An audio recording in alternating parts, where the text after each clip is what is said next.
So if you follow politics, you've probably heard a little bit about the Platner campaign, why it fell apart, the allegations against him. If you've ever worked on a major campaign, one that is taking in millions of dollars and is getting national press coverage on a regular basis, you vet the candidates. It seems like they either didn't do a great job because they did outsource it, or more likely they just chose to ignore all this stuff. This is not surprising to most people on the far left, and it shows why we can't compromise our basic core principles. We do not endorse a strategy of trying to change the Democratic Party from a neoliberal capitalist party as it is right now into a Labor Party or even a Socialist Party. I don't think it's dishonest. I don't think it's effective. And I think how this all panned out does actually reflect on why it is a failed strategy to try to pull the Democrats to the left. And I have made videos that explain why the Democrats are not leftist. If you think that, I'm sorry, you are wrong. They are a pro-capitalist party. They do side with leftists more on social issues, but those social issues always take a backseat to their support of capitalism, their foreign policy, and economic issues, because that's where their funding comes from, and that's ultimately their foundation. The social issues are kind of like a carrot that gets voters to support them. But we have two capitalist parties, and they have two different flavors, but they, up until recently, were both very neoliberal parties with very similar economic goals and very similar foreign policy initiatives. Now, Trump has changed some of this, especially with his policies on tariffs and his foregoing of diplomacy, I guess we'll say. But invading sovereign nations and overthrowing democratically elected leaders, this is not something that is foreign to the United States. This is our foreign policy, is pursuing American interest at any cost. We are not the guardians of democracy. That is bullshit that we use to get people to fight the wars and not protest and pay their taxes. And Platner claimed to be disillusioned by his service. But from what I've heard him say, it wasn't that he became anti-imperialist, although he has taken a pretty strong stance on Israel, at least for the Democrats, which is not saying much. He never quite explained why he changed his mind on this. And it didn't seem like what he changed his mind on was stuff like shelling civilians or the brutality or America's role as an imperialist power in general, or how much money we actually spend on the US military rather than on social programs.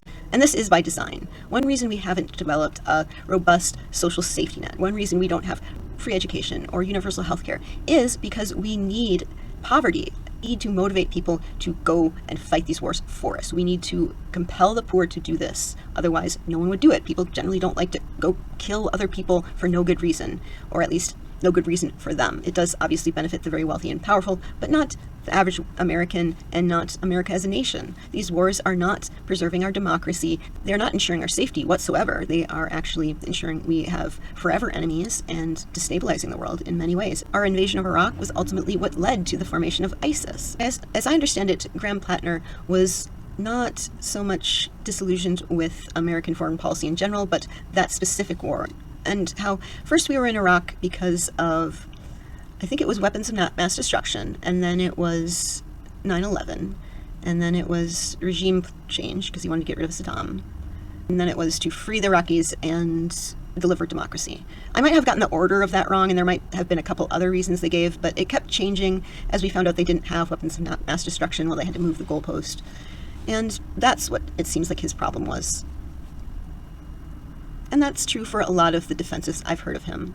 Now, I am very sympathetic to soldiers who go into war because of economic need. It is indeed one of the only ways people who are very impoverished have to go to college, and even that has been getting a lot harder. The GI Bill is just not as generous. The veterans benefits that soldiers get are not as generous. And to be clear, the left, the Socialist Party, does support veterans. They do need our help. These are working class people who have suffered a lot. Regardless of whether or not we agree with the wars that they served in, they do deserve our compassion. They do deserve to be taken care of, because all people do.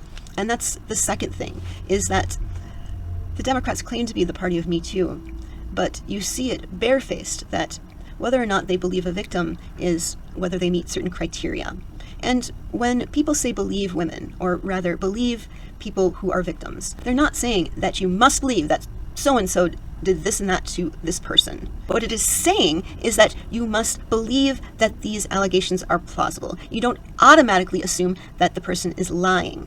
You look into it, you allow the process, whatever they choose, to take place, and really, when it comes down to it, what our opinions are on whatever Platner did don't really matter. If you're not on a jury or if you're not voting for the candidate, your opinion on this doesn't really matter all that much.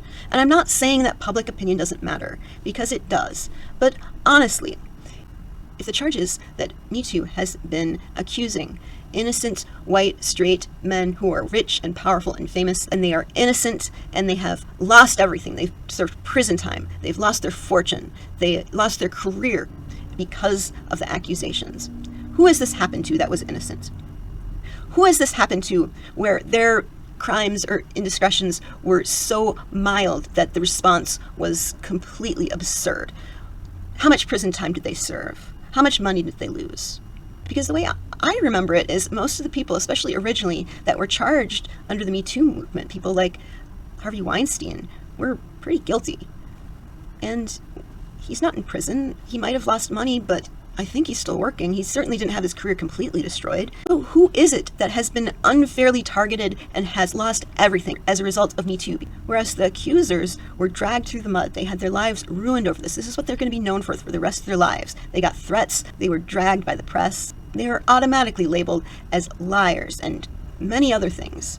And it is true that the person to go public is a Heritage Foundation associate. She was a far-right political operative. But at the same time, why was this super progressive politician dating someone from the Heritage Foundation? Why didn't we ask that? And of course, I've spoken about this before, how powerful white men get so much leeway and are given so much benefit of the doubt and are automatically assumed to be above reproach. And even when it is pretty obvious that they've done some pretty bad things, it's almost automatic that they're forgiven or given the most leeway. Everyone bends over backwards to understand their side of the story and to demonize and criticize and accuse whoever came forward with the accusation. One of the posts that surfaced long before the allegations was him saying that women who get drunk should just be more responsible. They're responsible for their rape. Apparently, when you get blackout drunk, you aren't responsible for your actions, especially if you don't remember them. But you are responsible for the actions of other people in regards to what they do to you. Of course, Graham Platner wasn't worried about a man twice his size raping him every time he got blackout drunk. So it isn't exactly the same, is it? It seems that not having to worry about getting raped every time you get blackout drunk is a privilege that people like Graham Platner have. And his defenders just assumed that the reason he joined the military was because he was from a working class family, and that's what he had to do to get by. That's not true. His family was upper middle class, and he enlisted time and time again, in addition to being a mercenary for Blackwater. And I know he will say that he never worked for Blackwater, because after their name was rightfully tainted because of their vile actions, they did a restructuring and renamed the company. But I'm not going to play that game, because that is exactly why they did that, because they wanted to distance themselves from their crimes. But there's nothing intrinsically different about the company in a meaningful and moral way that they have earned that. And that's actually very similar to Platner himself. His defenders would often excuse his behavior by saying, well, he's changed since then. He had PTSD and he was an alcoholic who was getting blackout drunk constantly. And allegedly he actually would wear the Blackwater hat just to get people riled up, just to trigger people, which is amusing considering that he claims, and I have no reason to doubt, that he has PTSD as a result of the horrible things that he likely did in combat. But we are so unused to actual accountability that we don't even know what it looks like. Because maybe it's just me, but I feel like when a stereotypically masculine man gets in front of a camera and he's vulnerable and he's admitting fault, but also blaming other people or making excuses, we act like that itself is accountability. And it's not. And this might be because real accountability isn't something that is generally done in public, because accountability is a very personal thing usually. It's about talking to your victims and making amends if you can, and explaining that you take responsibility and that you understand that what you did is wrong and that you can't undo it, but letting them know that you understand that you hurt them and you can ask for forgiveness, but you should never expect it. And I'm not a fan of the carceral system. I'm not a carceral feminist. I don't think that locking up rapists and abusers solves anything. It is a last resort for people who will likely reoffend if something isn't done, but it's not a solution. And really, we should be recognizing these behaviors long before they actually act on them and getting them the psychological help that they need. And I realize it's more than just that. But that's one of my last points, is that I'm really sick of wealthy, powerful white men always making excuses for their worst behavior. I think it's the flip side of the coin of women being seen as the prize, as a trophy that men get for just meeting the bare minimum, for not being a serial killer or a school shooter. How many of us have been told, well, you should give him a chance, he's a nice guy. Well, that's great that he's a nice guy, but I don't know, I'm a nice woman, and I don't sell myself to anyone I'm trying to be friends with or date by saying that, because hopefully I have more qualities than not being an entire piece of shit. Hopefully I'm smart and kind and generous and thoughtful and loyal and honest and all the things that everyone looks for in a partner. But we tell women, whether directly or indirectly, that they owe men a date or sex or a kiss or whatever it is, just because they're not a violent rapist or a war criminal, and this is where the entitlement comes from. And when men play by the rules and they don't get that reward of a woman, they feel a lot of resentment. And I think that's where a lot of the resentment of a lot of the red pill and manosphere type forums comes from, because they believe that they're a good guy and they see people like Platner, well, they're having sex and they're getting dates. And these men think, well, if men that are abusive can get laid, why can't I? Because I'm better than that. But of course, this is a very abusive mindset to feel like you're entitled to women's bodies just because you are not the worst man.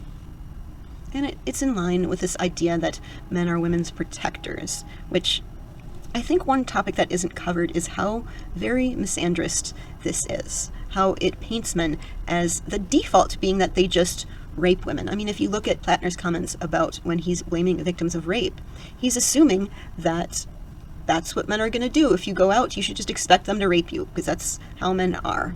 And I notice that the not all men aren't crying foul when this happened, because the thing about people who blame victims of rape and defend rapists is they do not do so in good faith. They don't mind when Platner says something like this. As I've said many times before, it's because, well, once a woman is raped, it's no longer not all men. It's all men. Obviously, what were you thinking? Why did you trust him? When a woman is being blamed for rape, well, then they don't have to worry about any connotation that all men are rapists. That's exactly when you're telling women that all men are rapists, because it's their fault for being raped, because they should know that all men are rapists. They should know that's just what's going to happen, and they are responsible for men's actions. And it's not only very insulting to men to assume that they can't be held accountable for their actions, and that the default for men is to be violent, abusive, and to sexually assault women if they think they can get away with it, or if women are passed out or even blacked out, that's just what men are going to do, and that's what women should expect. If you are opposed to men being painted this way, you should be opposed to it when it's being used to blame women for rape too. If you believe all women, you should believe them regardless of who they're accusing and regardless of what they believe. They shouldn't have to qualify themselves. Even if they did support Kavanaugh, that makes them a hypocrite, but it doesn't mean it's impossible for them to be raped. It doesn't mean that they're lying about being raped. And the fact that the progressive left of the Democratic Party was willing to look the other way with so much with this guy is demonstrative of how they do not stick to their principles, and why, even if they were able to drag the Democratic Party to the left, they do not have the discipline to enact the progressive policies they claim to stand by. Even in their own candidates, they can't hold them to these things. I'm not saying that Graham Platner is a Nazi or an operative. I think he's lived in a world where he's rarely, if ever, held accountable. And now that he has something to lose, now that he has a family, and he had a promise as a senator and a business, now he sees the problem with getting a Totenkopf tattoo, which he did on online forums say that he understood the meaning behind. But it wasn't that he wanted to have a Nazi tattoo because he believes Nazi ideology. It's just that he doesn't care what it's associated with, because the hurt it causes to people that are very sensitive to things that are reminiscent of Nazis, it doesn't bother him, because the Nazis didn't target people like him. They were people like him. It's the same with the stuff he said about women. It's the same with shelling civilians in Iraq. Well, now that he's held accountable, now he's sorry. Now he wants to explain. Now he wants that part of his life to be forgotten about. And I do hope that he does grow and learn why these things are wrong, because it doesn't matter if you're depressed or drunk or you have PTSD. That is not an excuse to do immoral things, to be disrespectful, to be violent. These things do not make you into a different person. If your moral compass disappears when you drink, or because of mental illness, you didn't have a very strong one to begin with. You are still responsible for your actions, no matter how much pain you're in, no matter how much you drink. Assuming you are sane enough to understand right from wrong, you are responsible for your actions. I don't care if no woman has ever spoken one kind word to you. Suffering horrific trauma does not justify antisocial acts. Most people who have been through torture and rape, refugees, and people who have suffered under horrific regimes, they don't become school shooters. They don't go join the army just because they think killing is really cool. They don't get Nazi tattoos. I can't imagine we would ever give any black man or woman candidate, or God forbid, a black woman candidate, this much leeway. And that's just something we have to live with on the left as well. We should hold ourselves to a higher standard. We shouldn't complain about how it's not fair because the Republicans can get away with anything, and honestly, the Democrats can get away with just about everything. They just don't care because they expect these groups, they expect women, they expect people of color to vote for them, because who else are they going to vote for? That's one problem with the two-party system. There's no motivation for them to be any better. They just have to be less worse than the other party. And they're also very motivated to chase those Republican votes as far right as they can get while abandoning their base, because again, who else are they going to vote for? Thus we get the ratchet effect where the Republican Party is going far, far to the right and the Democrats are following them. So where does that leave us? Now think about the logic of their argument. They claim that we need to vote blue no matter who because the other party are fascists, right? And I'm not denying that second point. That does seem to be what the Republicans are teetering on, especially with the Christian nationalism. But we know that in a two-party system, power tends to shift between one and the other party, right? That's been the history. It isn't just one party dominating all the time. What do fascists do when they get power? They destroy democratic institutions. It's what we're seeing now. It's what the far left has been warning about for a long time. So unless you expect that the Democratic Party can always win elections from here on out, this is what you should expect. That when the Democrats win, they might undo some of the damage, but they're not going to undo all of it, and eventually the Republicans and the far right is going to get everything they want. Now, whether that's going to be stable, how long it's going to last, if they're able to maintain this two-party system, or if we don't devolve into civil war, or who knows, I can't tell the future, but I am saying that this method of fighting fascism is not effective. That we can do better, we can demand better. And we've seen how leftist candidates do motivate mass voter turnout. People are still wanting to make this world better. They're not really hopeless. They're hopeless in regards to what the Democratic Party is offering. And I understand their predicament. They have to serve their corporate overlords. That's really the only thing they can do. But if they didn't want that to happen, or they wanted to change that, they would change campaign finance that got corporate funding out of politics. They'd allow more than two parties. I have to admit, Trump was right about how the Democrats didn't believe the first accuser because she was a Republican. That's exactly what happened. And that's a problem. It's hypocritical. It makes the Democrats look like they don't actually believe in the things they stand for. And I think that's a fair criticism. I think it's very true.